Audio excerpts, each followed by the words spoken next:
Georgene McAlhany, but anyone who's known her for as long as I've had calls her George. Can you tell me a little bit about her her experience with Soroptimist, as far as some of the things that she really got behind and was passionate about?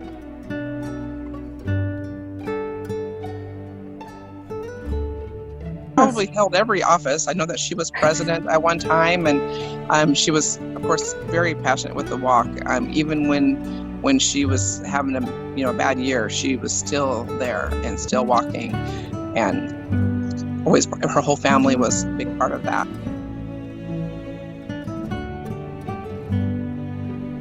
But she was really passionate about the kids, buying clothing for the kids, and she was in being that passionate on that. She was passionate about the poinsettia sale and the spring flower sales.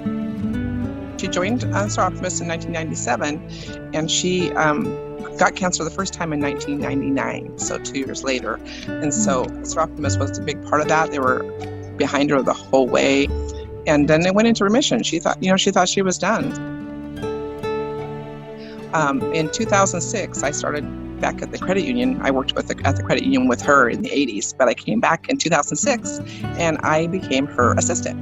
So being her assistant, I would help her with Soroptimist, like for the poinsettia sale or for the spring flower sale. She'd ask for my help. And 2 years later, in 2008, she said, "Why don't you just join already? This is ridiculous. You're just helping and you're not reaping the rest of the rewards." So I joined Soroptimist in 2008 and alongside of her.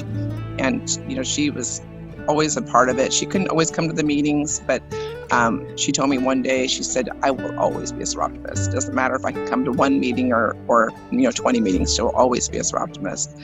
And, then in 2012, her cancer came back, which was, just a huge blow to her and her family and everyone. And they gave her 6 months, and boy, that she kicked it for almost 8 years. What kind of cancer did she have?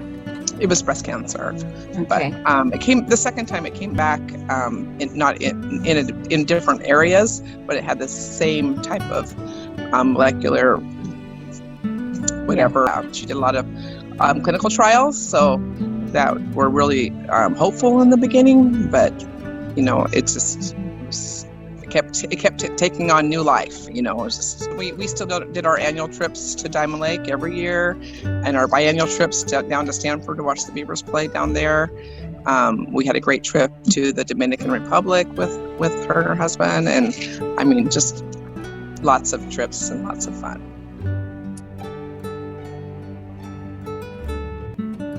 I just appreciate you sharing and giving us some insight in why we are dedicating this walk to Georgene, or to George, and it sounds like she's very deserving and was involved for 22 years. That's an incredible amount of time. The walk was very important to her. She'd been a Soroptimist member since 1997, so it was a big part of her life. And so it was a no-brainer when we started planning the walk that it would be in her memory, since she just passed in December. So.